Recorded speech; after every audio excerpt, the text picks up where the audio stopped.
តោះសួស្តីបងប្អូនចូលមកស្ដាប់បងប្អូនស្រីមួយបាទមើលស្ដាប់គាត់និយាយថាម៉េចណាខ្ញុំនិយាយមែនអ្នកគ្នាខ្ញុំមិនដឹងថាហេតុអីបានជាសង្គមបច្ចុប្បន្នឥឡូវវាចូលចិត្តតែវាតម្លៃទៅមនុស្សទៅសម្បកខែវមានន័យថាបើសិនជាឃើញគេស្លៀកសិចស៊ីគាត់ថាគេនឹងអត់ល្អឯងគាត់ថាគេនឹងអាក្រក់គាត់ថាគេនឹងធ្វើការអញ្ចេះធ្វើការអញ្ចោះពេលខ្លះទៅចាំថាមនុស្សម្នាក់មានការគិតនិងការស្រឡាញ់ខុសៗគ្នាហេតុអីមិនត្រូវតែអញមកវាតម្លៃមនុស្សធំតែសម្បកខែវហើយគិតថាគេស្លៀកសិចគឺគេខុសតួណាបងសម័យនេះសម័យ2025ចូល2026លើហើយ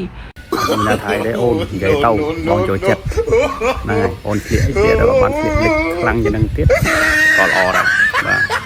អូនភ្លៀកល្អលិចអីខ្លាំងនេះក៏ល្អដែរអូនមានណានិយាយទេបើចំពោះគេនិយាយបើចំពោះខ្ញុំអត់និយាយសោះ